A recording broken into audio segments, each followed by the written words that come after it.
The political temperature in Rivers State appears to be cooling following fresh agreements reportedly brokered by President Bola Ahmed Tinubu between the Minister of the Federal Capital Territory, Nyesom, and Rivers State Governor, Siminalayi Fubara. After months of intense political hostility that divided the state's political structure, stalled governance, and created uncertainty about the future of leadership in Rivers, the latest intervention signals what many now see as a strategic power recalibration ahead of 2027. At the heart of the fresh agreements are 5 major understandings that could redefine political control in Rivers State. One of the most striking elements of the reported agreement is that Nyesom is expected to immediately stop all political campaign activities because President Tinubu has not given the green light for any early political mobilization. This move appears to send a strong signal: no premature 2027 maneuvering. For months, observers interpreted Wike's political gatherings and strategic consultations as early positioning. By directing a pause, Tinubu reinforces centralized control over political timing. It also temporarily reduces visible tension in Rivers, where campaign-style mobilization had deepened factional suspicion. This clause is significant because it subtly shifts authority upward. It suggests that political structures, especially within the APC framework, must align with presidential timing and broader national strategy rather than individual ambition. Perhaps the most dramatic twist in the agreement is the understanding that Governor Fubara will lead the All Progressives Congress (APC) structure in Rivers State. This represents a major political realignment. Fubara, who rose through the People's Democratic Party (PDP) structure under Wike, now appears positioned to take control of the ruling party's structure in Rivers. If fully implemented, this changes the balance of power dramatically. It moves Fubara from a defensive position in a prolonged internal struggle to a commanding role within the dominant national party. For Tinubu, this could mean consolidating Rivers under APC influence ahead of 2027. For Wike, it signals accommodation rather than confrontation. For Fubara, it is political survival elevated into strategic advantage.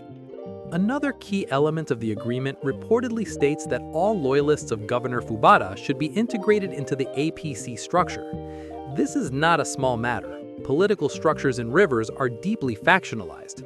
Bringing Fubara supporters into APC suggests a merger of influence rather than elimination of one camp. It also reduces the risk of parallel structures which previously fueled legislative crises and impeachment threats. By absorbing Fubara's base into APC, Tinubu may be aiming for one unified political machinery in Rivers, instead of competing factions fighting for supremacy. However, such integration will require careful negotiation.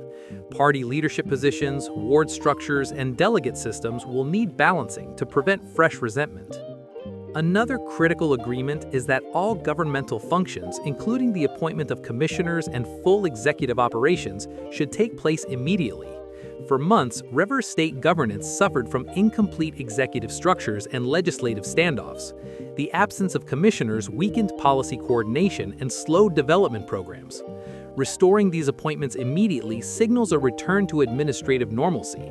It also suggests that Tinubu's priority is stability over prolonged political drama. Governance must resume fully, and Rivers must function as a key economic state without disruption. This clause speaks directly to citizens who were frustrated by elite political battles affecting service delivery. Perhaps the most politically sensitive part of the deal is the reported expectation that Governor Fubara must learn to keep agreements. This statement reflects the underlying mistrust that fueled the crisis in the first place.